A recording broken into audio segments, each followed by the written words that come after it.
किसी ने बड़ी कमाल की बात कही है कि लोगों के काम आते रहिए, क्योंकि कुदरत का उसूल है जिस कुएं से लोग पानी पीते रहते हैं उसका पानी कभी नहीं सूखता। नमस्कार दोस्तों, मेरा नाम है पवन नौटियाल। एक छोटी सी कहानी भगवान गौतम बुद्ध की। ये बात शुरुआती दिनों की है, जब भगवान गौतम बुद्ध अपने शिष्यों के साथ भ्रमण में निकले हुए थे। गांव से गांव, शहर से शहर जाया करते थे, प्रवचन दिया करते थे, अपने शिष्यों को रोजाना कुछ न कुछ नया पाठ पढ़ाते थे, उन्हें समझाते थे कि जिंदगी का मतलब क्या है। एक बार ऐसी ही भ्रमण करते करते एक गांव से दूसरे गांव के लिए निकले थे। रास्ता काफी लंबा था, चलते चलते देर हो गई। दोपहर का वक्त था, बड़ी जोर से प्यास लगी हुई थी, तो एक बरगद के पेड़ के नीचे आराम करने के लिए रुक गए और अपने शिष्य से कहा कि एक काम कीजिए, आप इस बरगद के वृक्ष से 20 कदम दूर जाइए और 2 चक्कर लगाइए, उसके बाद वापस आइए। उस शिष्य ने वैसा ही किया। वह 20 कदम गया, 2 चक्कर लगाए और वापस आया। भगवान गौतम बुद्ध ने उससे पूछा, एक बात बताइए, क्या कहीं से आपको ठंडी हवा आ रही थी, महसूस हुई? तो उसने बताया, हाँ, उत्तर दिशा से ठंडी हवा आ रही है। तो भगवान गौतम बुद्ध ने कहा कि आप उसी दिशा में जाइए, वहाँ कोई न कोई पानी का स्थान अवश्य होगा। बर्तन साथ लेकर जाइए, पानी भरकर लाइए, सभी को बड़ी प्यास लगी है। शिष्य ने वैसा ही किया। वह गया और उसे मालूम लगा कि वहाँ सच में एक गांव का तालाब है, जिसमें गांव वाले कुछ न कुछ कार्य कर रहे थे। कोई कपड़े धो रहा था, कोई खुद स्नान कर रहा था, कोई अपनी भैंसों को नहला रहा था। वह तालाब पूरा गंदा हो रखा था। उस शिष्य को उन गांव वालों में बड़ा गुस्सा आने लगा था, क्योंकि उसे अपने गुरुदेव के लिए बर्तन में पानी भरकर ले जाना था।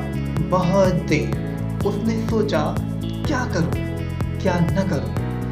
तभी एक गांव वाला और आया और अपनी भैंसों को नहलाने लगा, जिससे कि पानी और गंदा हो गया।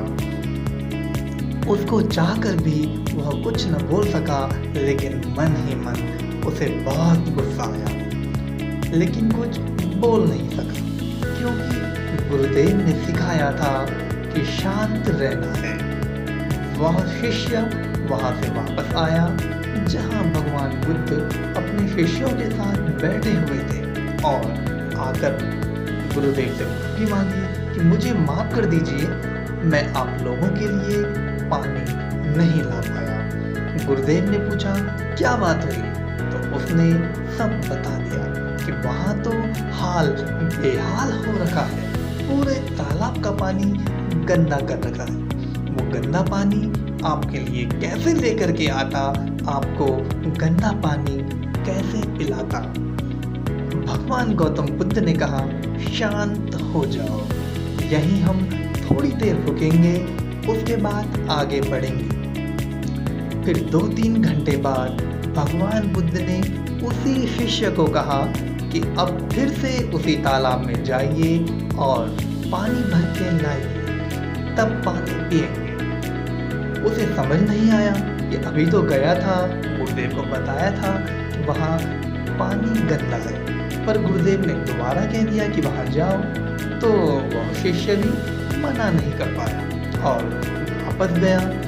वह शिष्य और वहाँ जाकर देखता है कि वह पानी एकदम साफ हो चुका था।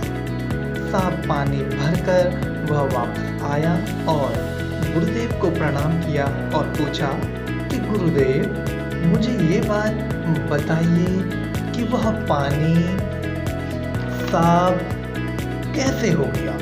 तो उन्होंने कहा कि जब सारे लोग वहाँ पे चले गए तो अपने आप जो उस पानी में गंदगी ऊपर आ गई थी, तो वह सारी गंदगी अपने आप नीचे बैठ गई। मिट्टी नीचे बैठ गई। पानी तो स्वच्छ ही था, तुम्हें वापस स्वच्छ दिखने लगा। भगवान बुद्ध ने अपने शिष्यों को समझाते हुए एक बात और कही, जो मैं आपको बताना चाहता हूँ। बात बहुत ज़रूरी है। ये कहानी उस पानी, उस तालाब की नहीं है। ये कहानी है हमारे दिमाग की। ये कहानी है हमारे ऐसे दिमाग की जिसमें अनेक ख्याल आते हैं। दिमाग में कई बार ऐसा होता है कि बहुत सारी चीज़ें चलने लगती हैं। नकारात्मकता हम में बढ़ने लगती है, हावी होने लगती है।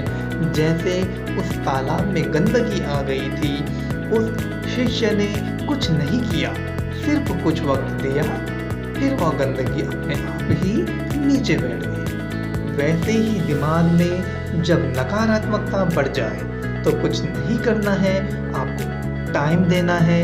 अगर आपको लगता है कि आप में गुस्सा बढ़ रहा है, आप किसी से लड़ने के मूड में आ चुके हैं, आपने बस लड़ाई करनी है, तो कंट्रोल कीजिए। अपने दिमाग को कूल रखिए, कुछ मत कीजिए, बस समझ में छोड़ दीजिए और समय का इंतज़ार करिए। बस समय में छोड़ दीजिए। कुछ समय के बाद आपको लगने लगेगा कि शायद आपकी भी गलती थी। छोटी सी कहानी है लेकिन बहुत बड़ी बात सिखाती है। वक्त दीजिए, सब्र रखिए। तालाब में गंदा पानी साफ हो सकता है तो आपके दिमाग में भी जो गंदगी है वो भी नीचे बैठ सकती है और जो सकारात्मकता है वह आप में बढ़ सकती है। पवन नौटियाल बस यही कहना चाहता है, सकारात्मक रहिए, खुश रहिए, स्वस्थ रहिए।